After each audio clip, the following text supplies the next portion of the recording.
Bien, c'est parti. Alors, dans cette vidéo, nous traitons la quatrième séance des TD de feu mon cours d'économétrie et modèle linéaire. Alors, je restitue un peu les choses très rapidement, mais vraiment rapidement, parce que c'est la quatrième vidéo que je fais maintenant. La cinquième, en réalité, dans ce cadre-là, parce que la première, elle est scindée en deux parties. C'est un cours que je faisais jusqu'à il y a peu de temps. Sur le site web suivant, j'avais mis tout le matériel pédagogique que j'utilisais pour ce cours. Entre autres, il y avait les ouvrages que j'avais rédigés, voilà, sous forme de fascicules de cours. Et il y avait tous les supports que j'utilisais moi-même, les fichiers de préparation, ainsi de suite. Voilà.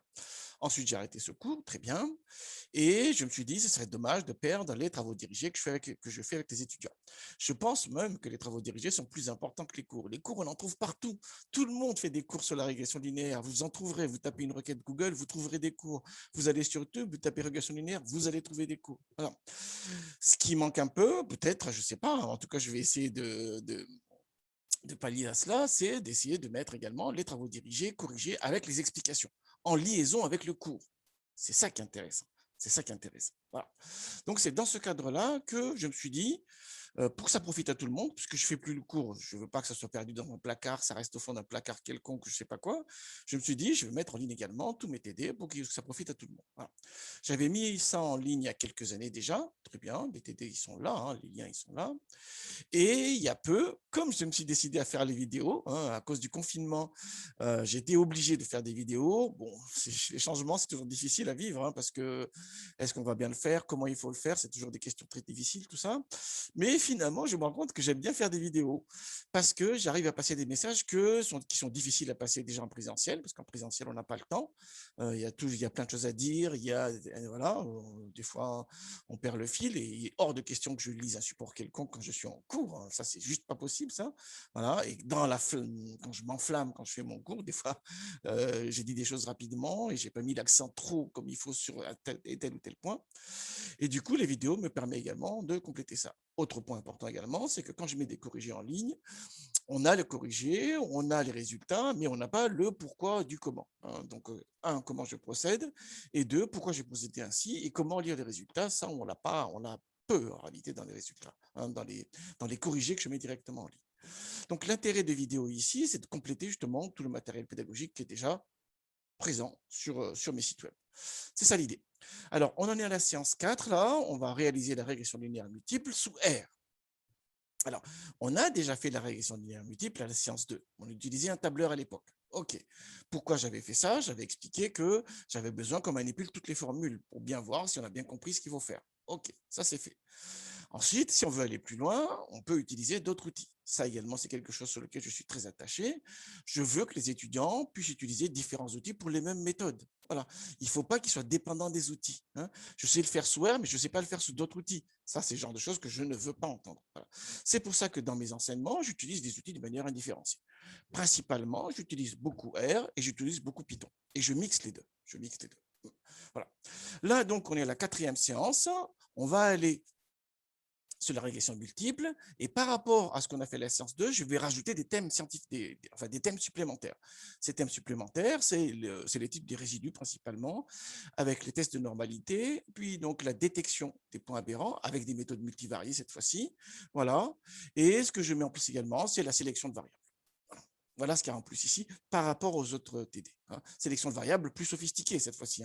Pas, je fais pas à pas les régressions à la main sous Excel. C'était bien pour apprendre. Il n'y avait qu'une seule variable qu'on a enlevée. Là, il y en aura peut-être plus, je ne sais pas.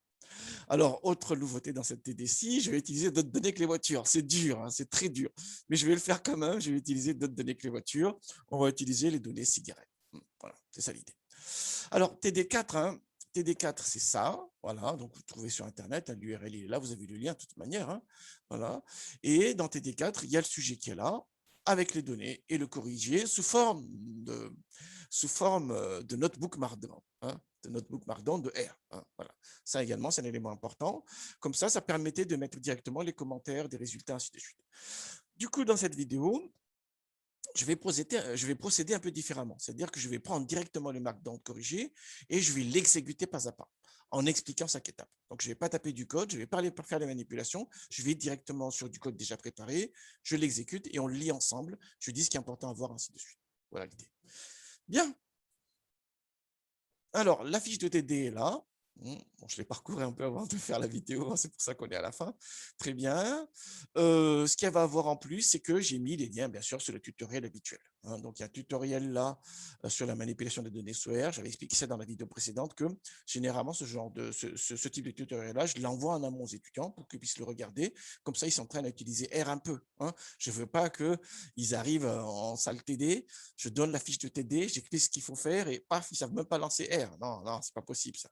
Donc, avant la séance même, je dis aux étudiants, voilà, entraînez-vous un peu sous R parce que nous allons utiliser. Ceux qui savent utiliser, pas de souci. Ceux qui ne savent pas utiliser, il faut qu'ils regardent. C'est ça l'idée.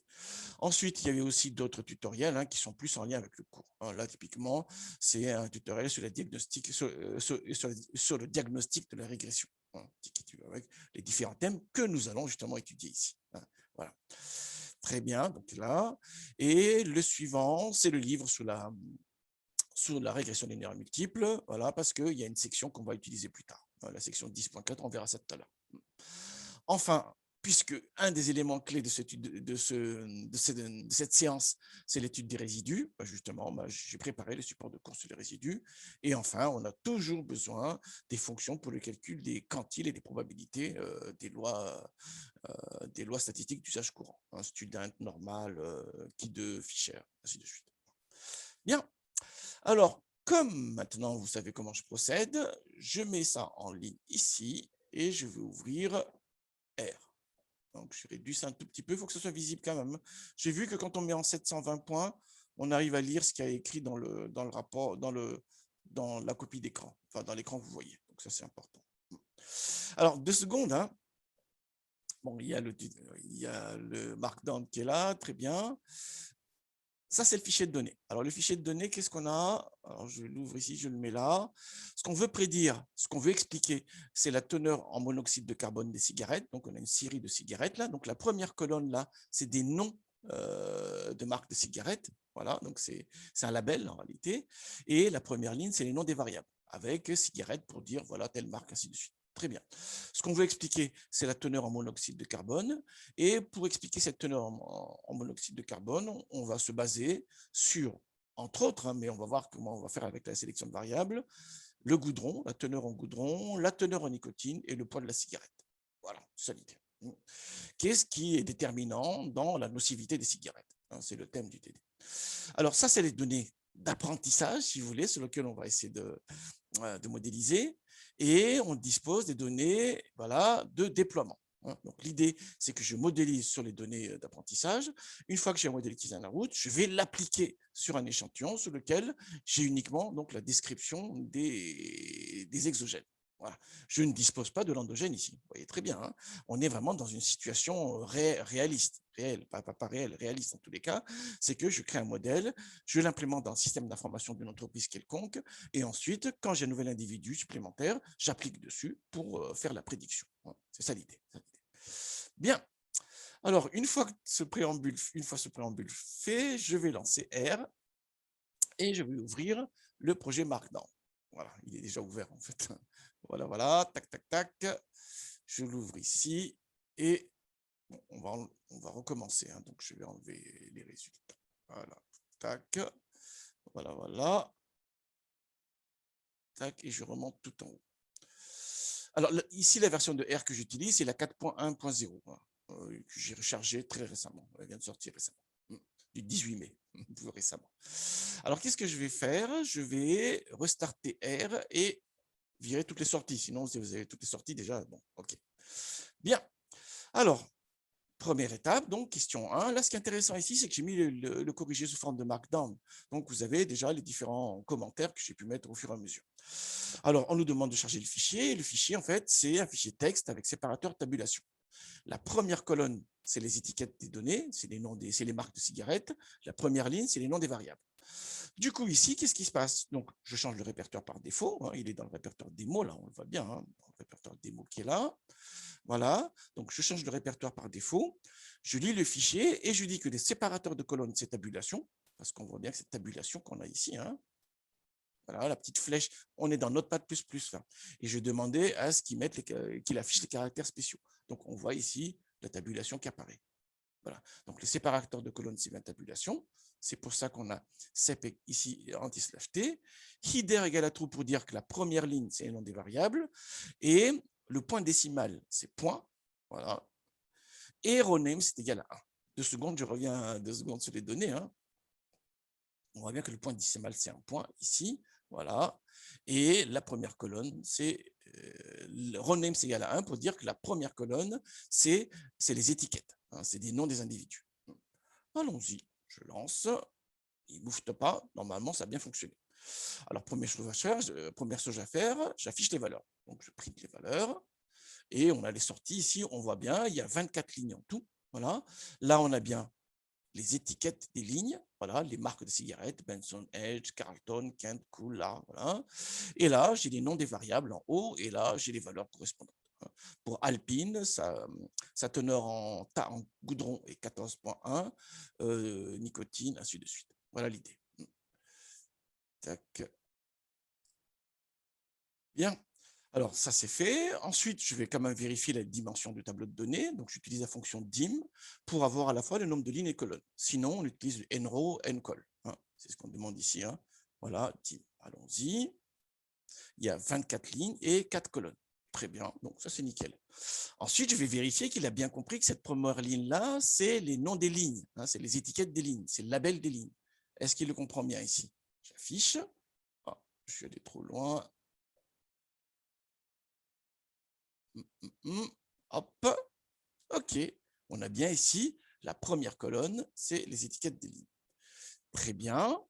Et je veux aussi savoir s'il a bien compris que la première ligne, c'est les noms des variables. Call name, cette fois-ci. On a tar, nicotine, wake et CO. Donc, tout va bien. Cigarette, ce n'est pas un nom de variable. C'est pour ça qu'elle n'apparaît pas ici.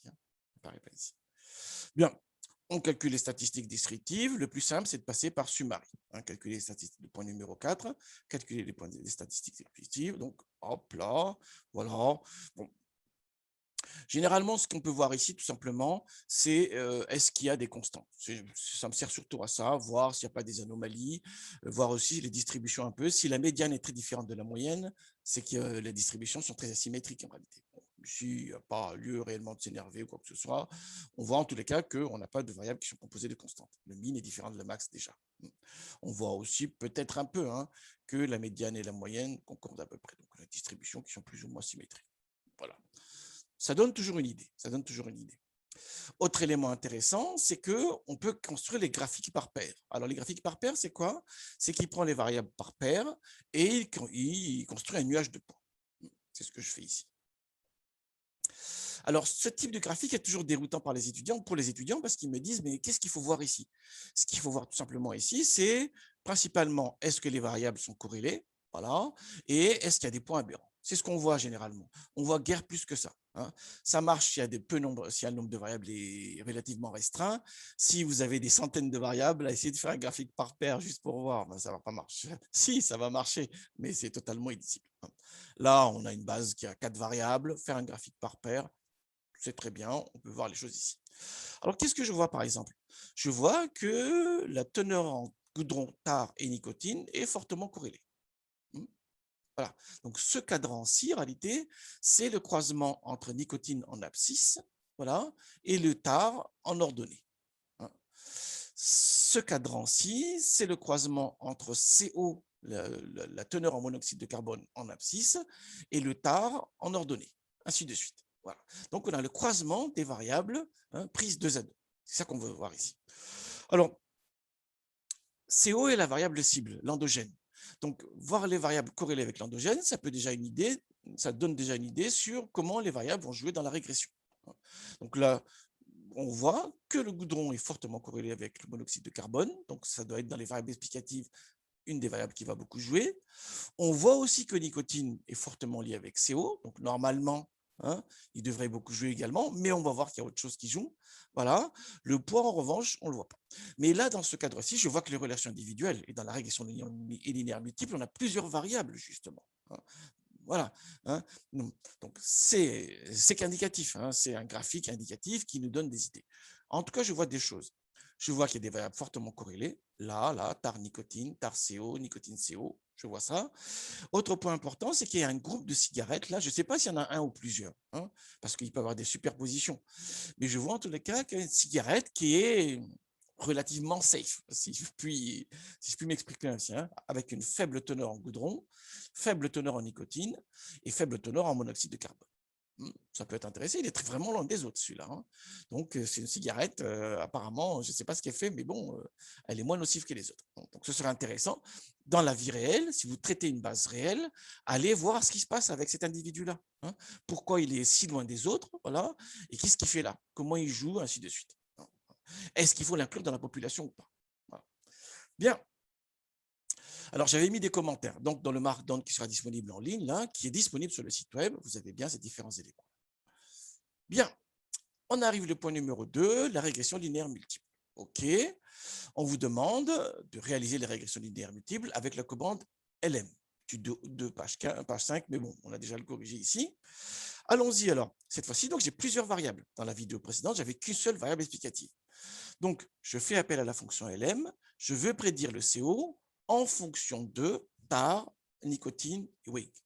Voilà. Et les données que je vais utiliser, c'est le data frame cigarette que j'ai chargé ici en amont, donc que j'avais créé ici. Hein, le cigarette qui est là, qui est chargé à partir du fichier. Bien. Alors, c'est une première écriture possible. Alors, bien sûr, ce type d'écriture-là, s'il y a peu de variables, c'est nickel. Si vous avez des dizaines de variables, vous avez à essayer de les copier à la main, là, pourquoi pas, hein, quand on n'a pas la tête, il faut avoir les jambes, on m'a toujours dit. Mais non, il y a une autre manière de faire, c'est de dire CO tilde point. Et ensuite, je spécifie le data frame. Et ça veut dire que je veux prédire CO en fonction de toutes les autres variables de la base, de cette base qui est spécifiée dans data. Voilà. Donc, c'est une possibilité. Quand le nombre de variables est élevé, vous mettez la variable endogène, tilde, point, pour dire j'explique telle variable en fonction de toutes les autres variables disponibles. Voilà. Bon, ici, on n'avait que 3, donc j'ai pu écrire directement. J'affiche le modèle et on avait vu dans la vidéo précédente que généralement, en fait, il affiche que les coefficients avec des informations relativement restreintes. Bon, ok, c'est très bien, hein, mais bon, j'aimerais aller plus loin quand même et on a un outil pour ça, c'est Summary. J'affiche Summary et on a des résultats détaillés. Alors, qu'est-ce qu'on voit? On voit ici les coefficients estimés, cette première colonne-ci. Ensuite, on a les écarts-types des coefficients estimés, les écarts-types estimés des coefficients estimés. Là, c'est le T2 student, c'est le ratio T2 tout simplement, qui peut être utilisé pour les tests de significativité des coefficients. Et là, on a la p-value associée. Apparemment, la seule variable pertinente ici, c'est tar. C'est étrange, ça, hein, parce que quand je regarde ce graphique-ci, je vois que nicotine est fortement corrélée avec CO aussi. Et c'est pas ce que me dit la régression multiple là. Nicotine, apparemment, elle n'est pas significative. Le coefficient de nicotine, donc, n'est pas significatif. Ça veut dire que la variable nicotine ne semble pas être pertinente. Oh, c'est pas vrai, ça. C'est pas vrai, ça. On le voit ici, dans ce graphique, ce cadran-là, on voit que c'est pas vrai. En fait, qu'est-ce qui se passe? Ce qui se passe, c'est que nicotine est fortement corrélée avec tar, en réalité. Et ces deux variables, du coup, se gênent, s'excluent. Voilà. Donc, il dit que tar est significatif, et comme il a pris tar, comme nicotine est fortement corrélée avec tar, il dit non, nicotine ne sert à rien de plus. Voilà, on peut le résumer comme ça. Voilà. Là, on a eu de la chance, parce qu'il en a pris un et pas l'autre. Mais des fois, les deux se gênent et les deux sont exclus. Là, ça devient plus compliqué pour le coup. Mais bon, là, pour le coup, maintenant qu'on voit ce graphique-là, si on regarde que ce cadran-là, on se dit, mais pourquoi il n'a pas pris nicotine? On le comprend avec ce deuxième graphique-là, parce qu'on voit que tar et nicotine, tar qui a été qui paraît significative, qui paraît pertinente, voilà, est fortement corrélée avec nicotine. C'est pour... Bien. Ensuite, poids, lui, il ne joue pas, mais on le comprend dans le graphique. Hein. Voilà, en tout cas, dans la relation binaire entre ces deux variables-là, on le comprend. Mais bon, dans la régression multiple, on prend en compte les différentes variables. Les variables ne sont pas indépendantes. Donc, on peut avoir des résultats un peu différents entre ce qu'on peut voir ici et ce qu'on voit dans la régression multiple. Et justement, on a vu ça pour nicotine et tar. Bien, Très bien. Qu'est-ce que je vois? J'ai un R2 de 0,93,5. Ça, c'est les fichiers qu'on utilise à l'université, hein, pour les TD, bien sûr, un fichier bien bidouillé pour que ça marche bien, bien sûr. C'est rare qu'on ait des R2 aussi importants. Si vous avez des R2 aussi importants, méfiez-vous, regardez bien s'il n'y a pas des problèmes derrière, s'il n'y a pas des choses qui… Voilà, mais dans la vie réelle, c'est rare qu'on ait des R2 aussi élevés. Hein, c'est très rare. Bah oui, c'est normal dans la vie réelle, avec des fichiers réels. Voilà. Ben, il y a plein de scories, il y a plein de problèmes. Et bon, un des gros boulots en machine learning, justement, c'est d'essayer d'enlever tous ces problèmes-là pour essayer d'avoir un modèle qui tient la route, qui soit transposable dans la population. Bon, alors, tout va bien. OK, et là, j'ai le F pour le test de significativité globale. On voit la p-value associée, elle est largement en dessous de 5%. Si on fait un test 5%, donc on dit que le modèle est globalement significatif. C'est-à-dire que parmi les explicatives, il y en a au moins une qui pèse significativement dans la prédiction de la variable endogène. C'est ça qu'il faut dire ici. On le voit ici. Alors, si on regarde, apparemment, c'est tard. Voilà. Bien, ça c'est fait. Alors, on me dit, on va accéder ici au champ coefficient de l'objet summary. On avait fait ça dans la régression simple. Hein. Voilà. Donc, j'accède au champ coefficient. Voilà. Et on a un tableau, cette fois-ci, avec les différents éléments relatifs au coefficient. Coefficient estimé, ici l'écart type estimé des coefficients estimés, T de student et la p-value associée. Alors, pourquoi j'ai besoin de ça? Parce qu'on va faire des calculs en se basant sur ces résultats-là. Bien. Alors, quel est le type de l'objet? On vérifie. Il me dit, c'est une matrice, c'est un tableau. OK. Quelles sont ses dimensions? Il me dit, il y a 4 lignes et 4 colonnes. Alors, regardons un peu, 4 lignes, 4 colonnes, parce qu'on se regarde uniquement que les valeurs numériques. Ce qu'on a là, en fait, c'est des row names, et ce qu'on a ici, le intercept nicotine, c'est des row names, et ce qu'on a ici, estimate, std error, ainsi de suite, c'est également des row names.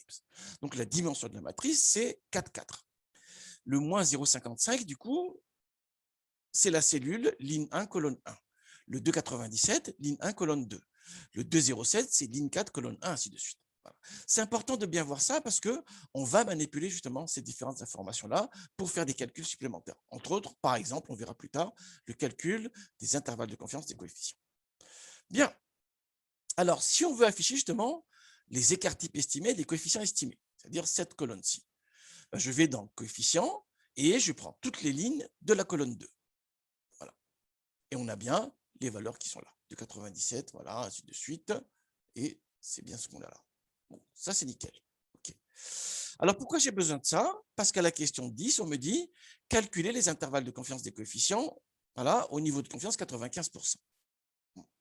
Alors, la formule, vous la connaissez, un tuto 5. Est-ce que tuto 5, je ne sais plus quel est tuto 5. Voilà. Est-ce que je l'ai mis ici? Tuto 5, page 12.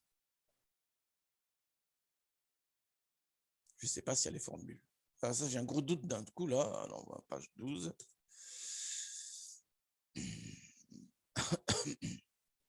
Non, non, il n'est pas là en réalité.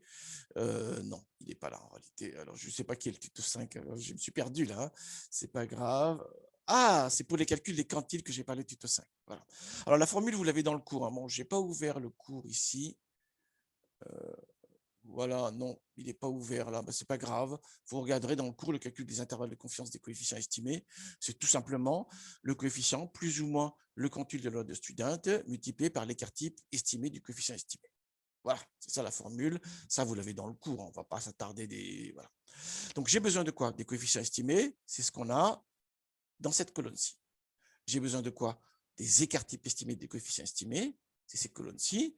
Et j'ai besoin du quantile de loi de student. Voilà. Donc, je vais ici obtenir le quantile de loi de student.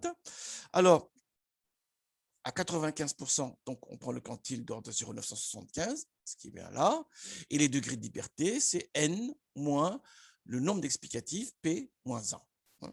Donc, on a bien n moins le nombre de coefficients estimés. 3, parce qu'il y a 3 variables explicatives, les coefficients des variables explicatives et la constante. Voilà. Une fois que j'ai ça, donc là, c'est le quantile normal, j'applique la fonction, le calcul, où je prends le coefficient moins pour la borne basse, hein, le quantile de loi de student multiplié par l'écart type. Et la borne haute, c'est tout simplement le coefficient plus le quantile et l'écart type. Paf! Et voilà. Alors, j'avais dit qu'il y avait un lien direct entre les tests de significativité et les calculs des intervalles de coefficients. C'est tout simplement, si l'intervalle de confiance ne contient pas la valeur 0, c'est qu'on peut imaginer que le coefficient en question est significativement différent de 0.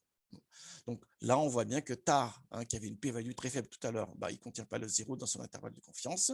En revanche, pour nicotine et WEG, on voit bien qu'il contient 0 et ça conforte l'idée qu'on a des p-values supérieures au alpha qu'on s'est fixé.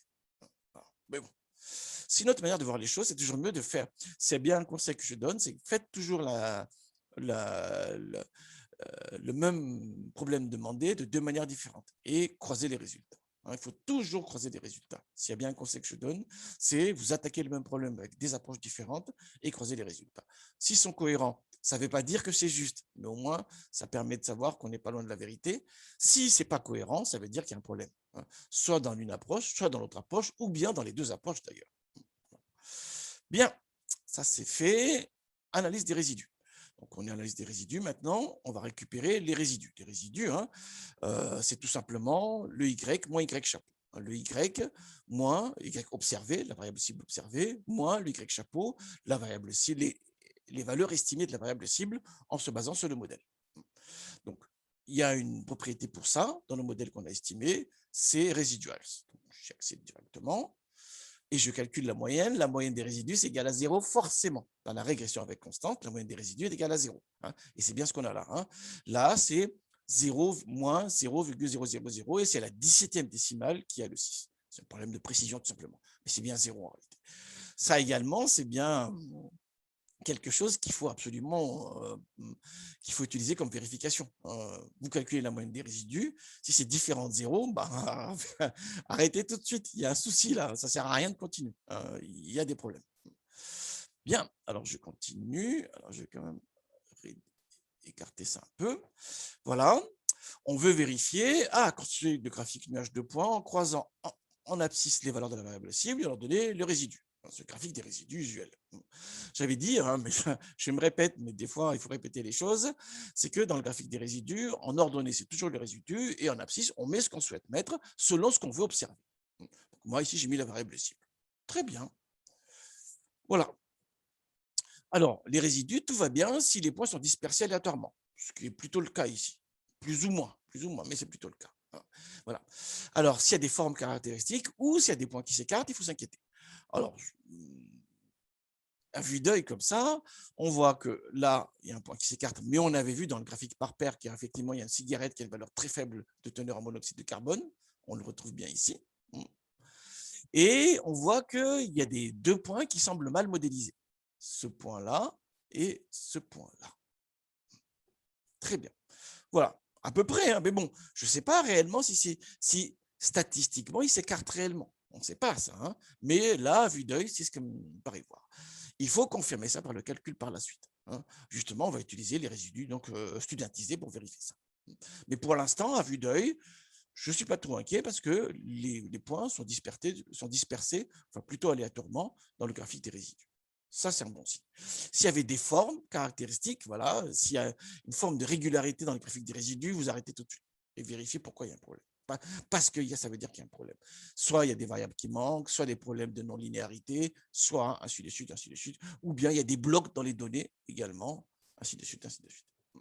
Bien. Alors, justement, je vais essayer de vérifier si les résidus sont compatibles avec le normal. Vous savez que dans l'inférence statistique, dans la régression, la normalité des résidus est la règle. Il fait partie des hypothèses fondatrices, dans la partie inférentielle. Donc, une fois que j'ai fait ma régression, là, il faut que je vérifie, après coup, est-ce que les résidus observés sont compatibles avec la loi normale? Parce que dans mon calcul, j'avais dit que les résidus théoriques, cette fois-ci, suivent une loi normale. Allons-y. Il y a un premier outil pour ça, c'est la droite de Henry. Alors, la droite de Henry, vous le trouverez dans tuto 4, page 18. Tuto 4, ça doit être le livre, je pense. Ou non, plutôt celui-là, et page 18. L'idée, en fait, alors je vais aller page 18, tac. L'idée est la suivante, c'est qu'on confronte les quantiles observés avec les quantiles théoriques si ils suivaient une loi normale. Donc le calcul il est là, je ne vais pas m'attarder là-dessus parce que c'est décrit dans le cours, ça. Là, vous avez les quantiles observés, triés de manière croissante. Enfin, vous avez vous avez les résidus observés, triés de manière croissante. Ensuite, là, c'est les fréquences, c'est espéré du coup, hein, c'est I sur N à la base. Mais comme on veut voir si c'est compatible avec le normal, on a ici les scores normaux, tout simplement. Voilà. Et ensuite, en se basant sur le F, là, je calcule le quantique cette fois-ci, en utilisant la loi normale. Si vraiment les résidus sont compatibles avec le normal, cette colonne-là et cette colonne-là doivent former une droite. Vérifions ça. Paf, paf. Voilà. Plus ou moins. Plus ou moins. Hein, on voit que ça tient à peu près. Si vraiment on n'avait qu'une droite, machin, c'est qu'il y a un souci. Ça veut dire qu'on a bidouillé les données ou que les données ont été trop préparées. Mais bon, là, c'est plus ou moins compatible avec une droite. Voilà, donc on peut se dire qu'effectivement, les résidus observés sont compatibles avec une distribution normale. Essayons de confirmer ça avec le calcul. Alors, pour faire ça, on va utiliser le test de Jarque-Bera. Alors, le test de Jarque-Bera, il est basé sur deux éléments, la symétrie et l'aplatissement, skewness et le kurtosis. Hein. Il faut que ces deux indicateurs-là soient égaux à 0. Alors, calculons ici la symétrie, hein, skewness, G égale à 0,16. Ensuite, je calcule ici donc, le kurtosis en faisant moins 3, hein, pour que quand ça suit le normal, c'est égal à 0. J'obtiens ces valeurs-là. Et ensuite, je les combine pour avoir le test de Jarque-Bera, hein, qui est là. Test de normalité, voilà. Il combine bien le coefficient d'asymétrie et le coefficient ici d'aplatissement. Voilà. Ici, notre Q2 à 2 degrés de liberté, voilà. Et la région critique de rejet de la normalité, c'est quand le T calculé est supérieur au T théorique, ou bien que la p-value est inférieure au risque qu'on s'est fixé. Ça veut dire que si la p-value est supérieure au risque qu'on s'est fixé, ça veut dire que les données ne contredisent pas, hein, l'hypothèse de normalité. Les résidus observés ne contredisent pas l'hypothèse de normalité. Bien, alors je calcule ici la statistique de Jarque-Bera en utilisant le cours qui est là, hein, voilà. Et après, je calcule ici la p-value, voilà, et j'ai une p-value de 0,72. Je peux dire donc que les résidus observés ne contredisent pas l'hypothèse de normalité. Voilà, parce que la p-value est supérieure à alpha, on n'est pas dans la région critique de rejet de H0. Hein. Le H0, c'est on est compatible avec une normale. Et c'est pas si étonnant que ça, parce que quand j'avais fait la droite de Henry, le normal QQ-plot, là, on voit bien que ça suit à peu près une droite. Hein. Donc la compatibilité avec le normal, voilà, ça tient la route. Bien, je continue. Alors, qu'est-ce qu'on nous demande ensuite? Voilà, on veut savoir s'il y a des points atypiques ou influents. On demande de calculer le résidu studentisé. Alors, Q2, page 9. Voilà, mais peut-être que je l'ai ici, là. Est-ce que j'ai détection des points? Non. Étude des résidus. Je ne sais plus où est-ce que je l'ai mis. Ah, bah si, il est là. Est-ce qu'il y a les formules? Ça, je ne sais pas. Bon, on va le faire. De toute manière, je suis là pour expliquer, donc je vais expliquer directement, c'est plus simple. Alors, qu'est-ce qui se passe? On calcule les résidus studentisés. Le principe est le suivant, je prends les résidus, voilà, et je les normalise. Hein, je les standardise pour que, voilà, je les standardise. OK, très bien. Sauf qu'il y a deux résidus, en fait, qui sont standardisés. Il y a le résidu standardisé, tel quel, enfin, voilà, c'est qu'on calcule le résidu en se basant, on calcule le résidu du point qui participe à la création du modèle. Et il y a un deuxième résidu, c'est le résidu studentisé externe, où cette fois-ci, on calcule le résidu en prenant le point comme un point supplémentaire. C'est-à-dire que c'est comme si on a fait la régression sur n-1 point, sans le point considéré, hein, sur les autres points sauf lui-même, et on applique le modèle sur cet individu-là, en individu supplémentaire, et c'est là qu'on calcule les résidus. C'est l'écart entre la valeur prédite du modèle et la valeur observée pour l'individu concerné. C'est ça l'idée. C'est très intéressant. Pourquoi? Parce qu'avec le résidu studentisé externe, justement, le point ne prend pas part dans la construction du modèle. Donc, il ne biaise pas le modèle en réalité. Et donc, le résultat qu'on a, le résidu calculé, est plus crédible. C'est pour ça que je conseille aux étudiants en disant, effectivement, il y a le résidu standardisé, voilà, parce qu'il est conseillé partout, mais c'est mieux d'aller lire plutôt le résidu studentisé parce que lui, on étudie un point sans qu'il ait pris part à la construction du modèle, en point supplémentaire. Voilà. Très bien. Et on a bien des valeurs normalisées par les écarts types ici. Voilà, pour qu'il n'y ait pas de confusion avec standardisé normal. Bien.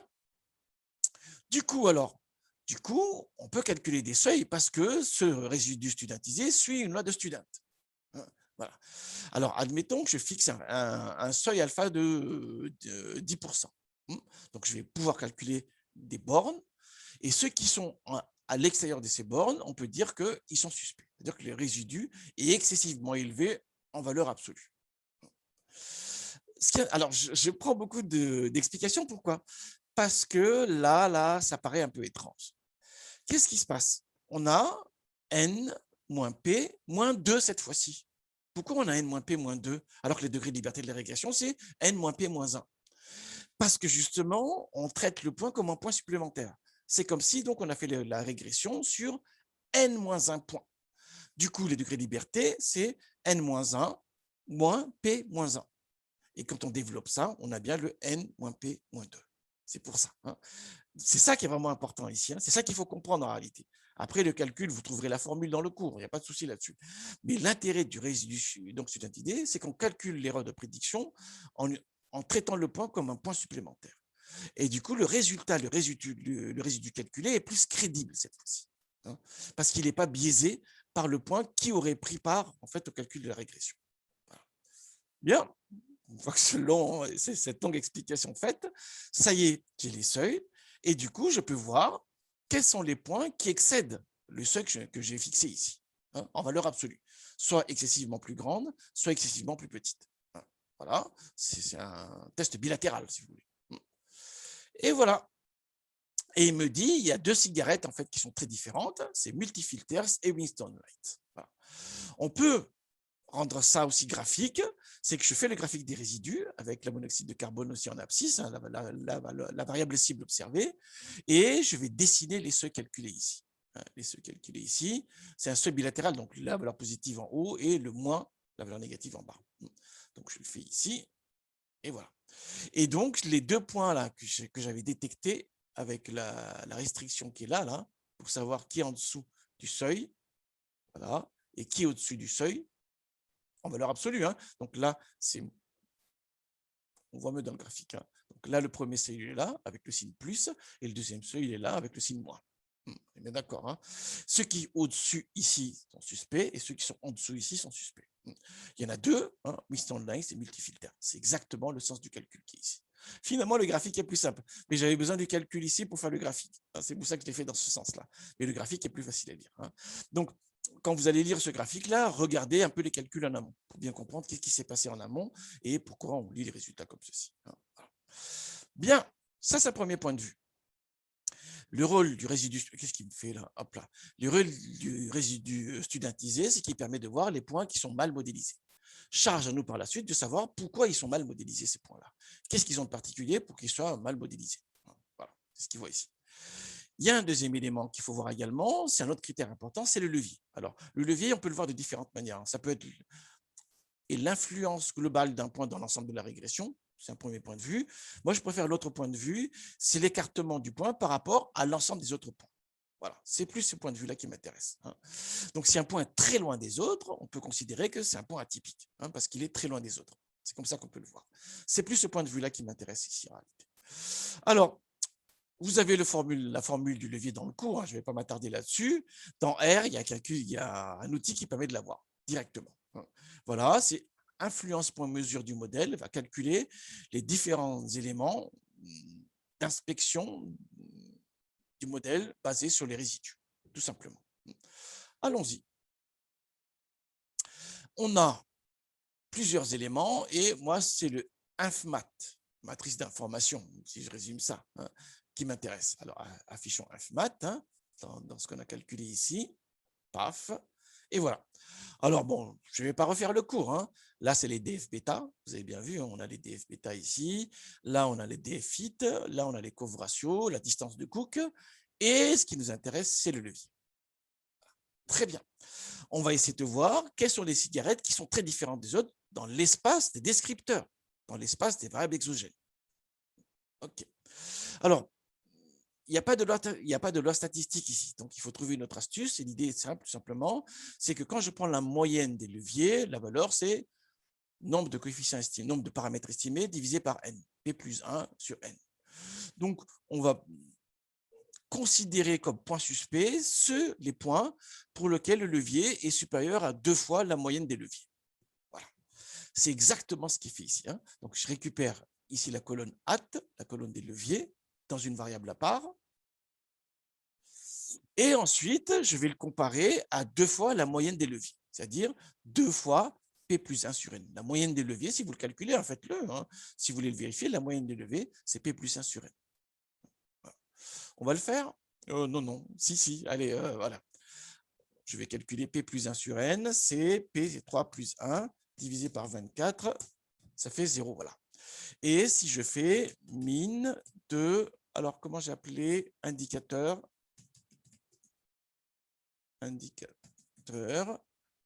hop là, mat, hop là, toutes les lignes et la colonne at. Voilà, on a bien la même valeur. Hein. Donc l'idée, c'est ça. On considère comme comme suspect un point si son levier est supérieur à 2 fois la valeur moyenne des leviers. C'est une règle empirique. Hein. Mais en fait, dans ce cas-là, c'est ce que j'explique en cours. Ce qui est intéressant en réalité, c'est de prendre les valeurs, de les trier et de regarder les décrochages. Hein, parce que les valeurs seuil, c'est toujours, il suffit d'un chouïa, il bascule d'un côté de l'autre. Donc, à une valeur de 0,0001 près, paf, il est suspect. Et sinon, il n'est pas suspect. C'est un peu arbitraire, ça. C'est pour ça que moi, je conseille plutôt aux étudiants de dire, prenez les valeurs, triez-les, faites un graphique, vous triez les valeurs et regardez les décrochages. Voilà. Quand il y a des valeurs très différentes des autres, ou quand il y a décrochage dans tout ça, là, il faut regarder pour le coup. Parce que ça indique des choses qui sont différentes avec un comportement particulier. Et il faut regarder cela. Donc, les valeurs seuil, je le mets parce que c'est ce qui est écrit dans toute la littérature, mais je conseille plus en réalité de faire des graphiques des indicateurs qu'on veut voir, qu'on veut inspecter, et ensuite, à partir de là, regarder les décrochages. Ça me paraît moins arbitraire. Voilà. OK. Voilà. Qui sont les points typiques au sens du levier? Bon, on va voir. Voilà. Donc là, le seuil, je l'ai calculé. Hein. Voilà, oui, c'est 2 fois le 0,66, donc ça fait 0,33. Voilà, c'est bien 2 fois le 0,66, ça donne bien cette valeur-là. Et les points atypiques au sens du levier, on va voir, il y en a un, c'est la cigarette no. Voilà. Dans l'espace des descripteurs, elle semble très différente des autres, c'est-à-dire dans l'espace de tar, nicotine, wake. Pourquoi?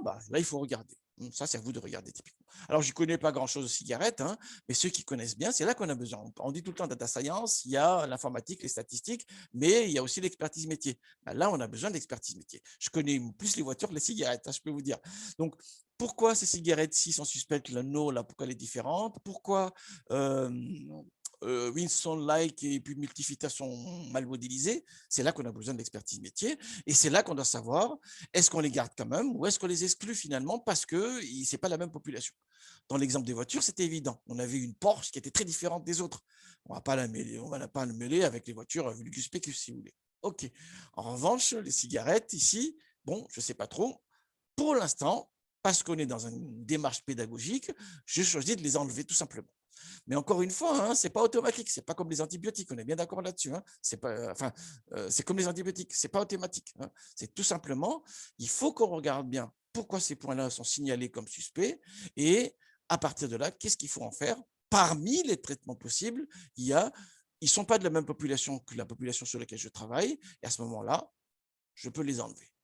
C'est ça l'idée. Hein. Bon, là, ici, on simplifie à l'extrême parce que la séance est 1h45, il y a plein de calculs à faire, il y a plein de choses à faire. On ne va pas s'attarder outre mesure sur un domaine qu'on ne maîtrise pas de toute manière. Hein. Voilà.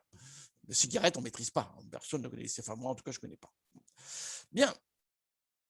C'est pour ça que, voilà, dans le sujet qui est là, voilà, on va virer les points qui sont suspects, soit au sens du résidu, soit du levier. Les 3 points, en gros. Voilà, c'est ce qui est fait ici. Voilà. Voilà. Et donc, maintenant, voilà les trous, c'est ceux qu'on va lever. Là. Les trous, c'est quoi? C'est multifilter. L'autre trou, il y a le Whistonless, voilà. Et il y a le no également. Il est où, là? Il est là. Donc, ces points-là vont être exclus. Donc, là, ce que j'ai mis en place, c'est une condition qui permet de savoir qui vont être exclus. Et ensuite, je filtre le data frame en utilisant la condition. hein. Je ne conserve que les non exclus, hein. Donc les false ici. Oui, d'accord, je conserve les false ici. On est bien d'accord, hein. C'est pour ça qu'il y a un point d'exclamation là. Hein. On est d'accord là-dessus. Si je ne mets pas les points d'exclamation, il va garder que les 3 cigarettes. Ce n'est pas ce qu'on veut. On veut garder les autres que les 3 cigarettes. C'est pour ça qu'il y a le point d'exclamation ici, hein. Bien. Et voilà, on a bien 21 cigarettes avec toujours les 4 variables. Je vérifie les dimensions. On a bien les 4 variables, les 21 cigarettes, les 3 ont été exclus. Bien. Alors, qu'est-ce qu'on nous dit? Réaliser de nouveau la régression avec ces variables-là, avec ces individus restants, les 21, et afficher les résultats. Voilà. On a ici les différents résultats et le rôle de TAR est confirmé. J'ai la régression avec un R2 de 0,93 et elle est globalement significative. Bien.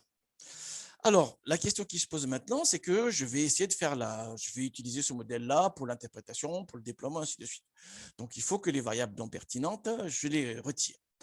Alors, les variables non pertinentes, elles sont de 2 catégories. Il y en a une, elles n'ont absolument aucun lien avec la variable cible. À ce moment-là, gicle. Et ou bien, c'est des variables qui sont pertinentes, mais qui sont masquées par les autres variables, qui sont déjà incluses dans le modèle. Voilà. Donc, elles sont redondantes, si vous voulez, hein. Donc, la non-pertinence, elle est de 2 catégories, c'est-à-dire qu'elle ne sert absolument à rien, ou bien elle est redondante avec celles qui sont sélectionnées. Alors, on serait tenté de dire, il faut enlever les deux là, alors. Mais on ne peut pas les enlever en bloc, parce qu'on ne sait pas de quelle manière ces variables sont corrélées. On est d'accord là-dessus. C'est pour ça qu'il faut faire une sélection pas à pas. On les enlève pas à pas, parce qu'on ne peut pas les enlever en bloc d'un coup, parce qu'on ne connaît pas la corrélation des variables. C'est tout simplement ça. Alors, parmi les techniques possibles, on va utiliser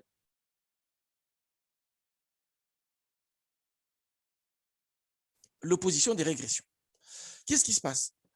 Avec la régression, avec les 3 variables explicatives, j'ai un R2 de 0,93. Je fais la régression sans ces 2 variables-là. Je vais obtenir une autre valeur de R2. Voilà. Hein. Là, c'est 0,9382. Sans ces 2 variables-là, le R2, c'est 0,9379. Est-ce que ce gap en R2, entre les R2 est significatif? S'il est significatif, ça veut dire que les variables sont enlevées, que j'ai enlevées, sont intéressantes en réalité, prises en groupe. En revanche, si l'écart est négligeable entre les R2 avec ou sans les variables que j'ai enlevées, ça veut dire que ces variables-là ne servaient à rien. Parce que quand je les enlève, ça n'impacte pas le R2, ça n'impacte pas de manière significative le R2. Voilà ce qui se passe. Pour faire ça, on a un test statistique. Donc, j'ai mis le lien ici. Hein. Bon, je ne vais pas m'attarder là-dessus. Vous trouverez, c'est tout simplement, ce qu'il faut retenir, c'est quoi? C'est que on oppose le R2 donc, du modèle sans les variables que je veux tester avec le R2 du modèle où j'ai inclus ces variables-là. Les 2 variables ici, c'est nicotine et weight. Voilà. Et ça suit une loi de... Voilà, je vais calculer le F, la statistique F. Et cette statistique-là suit une loi de Fisher avec là, c'est les degrés de liberté de la régression. Hein. N maintenant, c'est 21, on est bien d'accord. N moins P moins 1. N moins 3 moins 1. Et 2 ici pour le premier degré de liberté parce que j'ai enlevé 2 variables. Très bien. L'intérêt ici, c'est que on voit le rôle des variables dans la régression. C'est une première stratégie possible. Voilà. OK, calculons. Voilà, et on voit que la p-value est très élevée, hein, largement supérieure largement supérieure au risque qu'on s'est fixé. Je me suis fixé un risque à combien ici? Bon, je n'ai pas mis ce 5% habituellement. Ça doit être écrit quelque part dans le sujet. Voilà. Bon. Ça veut dire qu'on peut considérer, donc ça veut dire que les données ne contredisent pas l'hypothèse de nullité simultanée de ces 2 coefficients, le coefficient de nicotine et le coefficient de weight. Voilà ce que ça veut dire. Voilà ce qu'on a ici. Voilà, c'est ce que j'ai écrit ici. À la limite, je n'ai pas besoin de parler, en fait, il suffit que je montre ce que j'ai écrit déjà. Ça m'a pris du temps d'écrire le corrigé. Bien. Alors, autre approche possible également, c'est de faire la sélection de variables en optimisant le critère Akaike ou BIC. Voilà, vous connaissez le critère Akaike et BIC, j'ai expliqué ça en cours également, je ne vais pas revenir là-dessus, vous le trouverez dans le cours, c'est tout simplement en fait un critère qui mixe 2 choses, qui met en arbitrage 2 choses. Un, c'est l'aptitude du modèle à coller aux données qu'on exprime via la somme des carrés des résidus. Et de l'autre côté, on a la complexité du modèle qui est exprimée par le nombre de coefficients estimés. Tout simplement, donc c'est le nombre de variables plus 1. Il fait un arbitrage entre les deux, et l'idée du critère KIC, c'est qu'on va choisir le modèle qui minimise ce mix de ces deux critères-là, avec une formule cabalistique. La formule du critère KIC, vous le trouverez dans le cours. Bien. Alors, pour faire la sélection de variables en se basant sur le critère KIC, il faut importer la librairie mass. C'est ce que je fais ici. Ensuite, je fais appel à step AIC. Donc, c'est un AIC par étape, si vous voulez. Donc, il va enlever les variables une à une parce que je fais une démarche backward. Donc, je fais la régression avec l'ensemble des variables. Il va chercher la moins bonne, il va l'enlever. Si ça baisse le critère KIC, il l'enlève réellement. Sinon, pour lui, on arrête. S'il l'enlève, il fait la régression sur les variables restantes, il prend la moins bonne, voilà, et on regarde si ça baisse la KIC. Et si ça baisse la KIC, il l'enlève également et il s'arrête quand il ne peut plus baisser la KIC. Allons-y alors. Qu'est-ce qui se passe? Quand je prends toutes les variables, donc la valeur de la KIC, c'est 4,38. Voilà. Il va enlever tour à tour, tar d'abord, puis nicotine, puis weight. Voilà. Et il calcule la KIC. Si j'enlève nicotine, j'ai un AKIK maintenant de 2,38. Ça a baissé la KIK là. Donc, le retrait de nicotine est pertinent. Si on a enlevé wake, on voit aussi ça baisse, mais moins que nicotine. Mais ça baisse aussi. Donc, le retrait de wake, dans cette étape-là, serait pertinent également. Si on ne bouge pas, la valeur ne bouge pas. Si on enlève tar, ça dégrade le modèle, parce que la KIK est supérieure en fait, ici à la KIK de départ. Donc, il ne faut surtout pas enlever tar ici. La moins bonne variable, du coup, c'est celle qui induit la meilleure amélioration du critère KIK. Donc, c'est bien nicotine qu'il faut enlever. Maintenant, la référence de la KIK, c'est 2,39. Il reste deux variables dans le modèle, tar et wake. On va voir qu'est-ce qui se passe si j'enlève tar, on va voir qu'est-ce qui se passe si j'enlève wake. La meilleure opération, c'est le retrait de wake, et dans ce cas-là, j'ai un AIK de 0,48.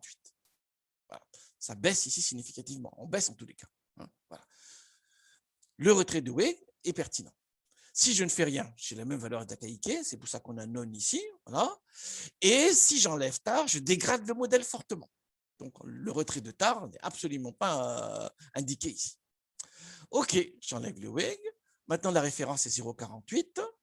Qu'est-ce qui se passe? Il n'y a qu'une seule variable. Qu'est-ce qui se passe si j'enlève tar? Si j'enlève tar, je dégrade méchamment le modèle parce que la AKIK va augmenter.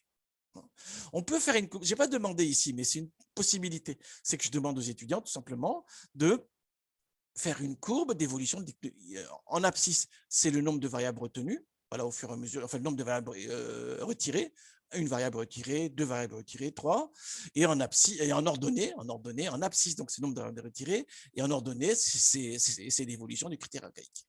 Voilà. Et on voit bien qu'il descend, il descend. Tant qu'il descend, on retire les variables. À un moment donné, il risque de remonter. Hop, on arrête. Et c'est bien le cas ici. Si je ne fais rien, je garde la même valeur d'AKIK. Si j'enlève tar, je dégrade le modèle. Donc, j'enlève pas tar. Et c'est la condition d'arrêt de la recherche. Le modèle définitif, du coup, il est là. Avec uniquement tar. Voilà. Et dans ce cadre-là, j'ai la valeur de R2 de 0,9379 avec un F statistique extrêmement significatif. Donc, j'ai un modèle qui est globalement significatif, qui tient absolument la route ici. Finalement, WEG ne servait à rien et nicotine, on peut l'enlever parce qu'elle est redondante en fait avec tar. C'est ça qu'il faut retenir dans l'histoire. Et le bon modèle, finalement, c'est le modèle avec tar. Bien. Finalement, pourquoi on a fait tout ça? On aurait pu le voir dans le premier graphique. On est bien d'accord là-dessus. Dans le premier graphique initial, le graphique perse, là, on voyait tout cela. On voyait tous ces éléments-là. Mais bon, c'est quand même mieux de pouvoir confirmer ça avec un calcul. On a plus un pouvoir de généralisation. L'intuition dans les graphiques, il y a une partie dans les graphiques qu'on peut apprendre, il y a des parties, c'est purement l'intuition qui est née tout simplement de la pratique. On a tellement manipulé de fichiers qu'il y a tout un tas de trucs qu'on voit tout de suite, qui alertent, ainsi de suite. Mais intuitif, c'est bien, mais c'est pas bien aussi. Je préfère, moi, des calculs reproductibles. Voilà. C'est le côté scientifique. Bien. Maintenant, qu'est-ce qui se passe si je fais la prédiction sur d'autres cigarettes? Voilà. Les autres cigarettes, j'avais montré. Elles sont là, autres cigarettes. Je veux qu'on me prédise la teneur en monoxyde de carbone de ces cigarettes-là en se basant sur leurs caractéristiques. Voilà. En l'occurrence, ici, il va uniquement utiliser tar, nicotine wake, il ne va pas l'utiliser. Bien, alors allons-y, je charge le deuxième fichier et j'affiche. Voilà, il y a 4 cigarettes dans ce fichier-là. Et je n'ai pas fait, je peux mettre ici autre J'aurais dû le mettre. On va le mettre. On voit bien, hein. Benz, Good Look, River Plate, Melia, hein, voilà, avec teneur en goudron, nicotine et poids. OK. J'applique le modèle sur ce nouveau donné-là. C'est le modèle réduit que j'utilise ici. Hein. C'est-à-dire c'est ce modèle-là, hein, le modèle à présélection. La seule variable qu'il va utiliser pour la prédiction, du coup, c'est A. OK. Donc, prédicte avec le modèle réduit. Donc ça ne change pas là. Voilà. Prédicte avec le modèle réduit. Les nouvelles données, c'est les autres. Voilà. Et je veux obtenir les intervalles de prédiction. Alors, rappelez-vous, dans le TD2, on avait calculé l'intervalle de prédiction en faisant des calculs matriciels. OK, maintenant, on sait faire. C'est très bien, mais maintenant qu'on sait faire, on sait comment sont réalisés les calculs, on va laisser les outils faire pour nous, hein, tout simplement. C'est pour ça que je ne vous embête pas à refaire tous les calculs ici. Maintenant qu'on sait ce qu'il y a derrière, on peut ici faire appel directement à l'outil. Voilà. On veut avoir les intervalles de prédiction, les fourchettes de prédiction, avec un niveau de confiance de 90%. Allons-y. Paf. Et voilà. Qu'est-ce qu'on a ici? Ce qu'on a ici, c'est le premier élément, la première colonne, c'est les prédictions ponctuelles. Ici, on a la borne basse et ici, on a la borne haute. Et les bornes, là, les intervalles, là, sont calculés avec un niveau de confiance de 90%. Il y a 90% de chances que les vraies valeurs soient comprises dans ces intervalles-là. Ce n'est pas 100% de chance, on est bien d'accord, il y a 90%. Donc, parfois, il y a des erreurs. Parfois, il y a des erreurs. Si on veut 100% de chance, l'intervalle de confiance qui marche, c'est moins l'infini plus l'infini. Là, vous êtes sûr, un intervalle de confiance de moins l'infini à plus l'infini, vous avez 100% de chance que ça couvre bien les vraies valeurs. Mais quelle est l'unité d'un intervalle aussi large, d'une fourchette aussi large? Quel est l'intérêt? C'est extrêmement discutable. Donc, il faut que la fourchette soit resserrée, voilà, avec une certaine probabilité pour qu'on puisse savoir quelle est la crédibilité de la prédiction qu'on est en train de faire. Alors, pour la petite histoire, j'invente, hein, c'est des fichiers bidouillés, ça. Hein, je vais dire que les vraies valeurs de la teneur en monoxyde de carbone des cigarettes, pour Bain, c'est 13,5, pour Good Look, ceux qui sont de ma génération savent ce que c'est Good Look, voilà, 21,3. River Plate, voilà. Melia, pareil également, ceux qui savent ce que c'est 6,0. Très bien, hein, voilà. Et je regarde dans quel cadre mes fourchettes couvrent les bonnes valeurs. Hein. On voit que pour Benz, ça marche.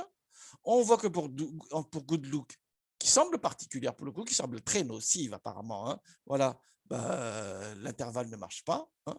Et pour River Plate et pour Melia, dans les deux cas, ici, ça marche. Hein, voilà. Et voilà. Alors, généralement, dans les vies réelles, on n'a pas les vraies valeurs. Hein, donc, on compte sur le modèle, on s'appuie sur le modèle pour créer des fourchettes de prédiction. Et à partir des fourchettes de prédiction, on prend les décisions. Là, c'est vraiment pour faire joujou. Hein. On est dans un TD, là, pour apprendre les méthodes, simplement. On a toujours envie d'avoir le fin mot de l'histoire. Une fois que j'ai fait ça, qu'est-ce qui se passe? Ces prédictions-là, je vais les rajouter dans la base et je vais les exporter. Donc, là, maintenant, j'ai les descriptions et ensuite, je récupère la prédiction ponctuelle et les bornes basses et bornes hautes des fourchettes de prédiction et je vais l'exporter dans une base. Donc, je fais comme ceci. Hein. Voilà, je l'avais mis en commentaire dans mon corrigé pour que ça ne génère pas des fichiers sans arrêt sur votre disque dur. Mais là, bon. Là, et donc, je peux l'exporter, cette nouvelle base-là, hein, qui accole aux descriptions, la prédiction ponctuelle et les bornes basses et bornes hautes des fourchettes de prédiction, sans les guillemets, parce que sinon, il met des guillemets partout, dès qu'il y a des chaînes de caractères, sans les guillemets. Ici, séparateur de colonne, c'est tabulation. Le point décimal, c'est un point. Je veux qu'il indique les noms des cigarettes, voilà, rename c'est égal à true, donc les labels des cigarettes, la marque, si vous voulez, et callname c'est égal à tout, je veux qu'il affiche également les noms de variables en haut. Je lance ça. Bon, on va vérifier ce que ça donne. Voilà, output régression, il est là, et quand on l'ouvre dans notre pad, on a bien les marques de cigarettes qui sont là, nicotine, voilà, WEG, voilà, et la valeur prédite et les bornes basses, bornes hautes. C'est ce qu'on produit généralement en situation réelle, et c'est à partir de là qu'on va faire des études pour faire qu'est-ce qu'il faut faire. Là, ça dépasse du calcul statistique. Là, on est vraiment dans le métier cette fois-ci, hein, qui est notre affaire. Voilà ce que j'avais à dire là-dessus. J'ai fini le TD4, c'est le deuxième TD qu'on a travaillé sous R, et on est sur les régressions linéaires multiples. Voilà ce qu'il fallait voir ici. Par rapport aux autres TD, il y avait des thèmes supplémentaires qu'on a vus. C'est l'étude des points aberrants via l'étude des résidus. C'est l'identification des points atypiques, points aberrants, plus influents par rapport en se basant sur l'étude du résidu. Il y a la sélection des variables avec le critère Akaike. Et là, on a fait une prédiction un peu plus complexe cette fois-ci avec une exportation des résultats. Voilà les nouveaux thèmes ici, en utilisant R. Et on voit très bien que cette fois-ci, utiliser R est quand même mieux que de passer par un tableur. Essayer de faire ça avec un tableur, là, c'est possible, hein, tout est possible, mais ce ne sera pas 1h45 le TD. Moi, je m'en vais, je rentre chez moi, et demain matin, je reviens, les étudiants, ils sont encore en train de s'énerver sous Excel, là, je pense. Allez, excellent travail à tous.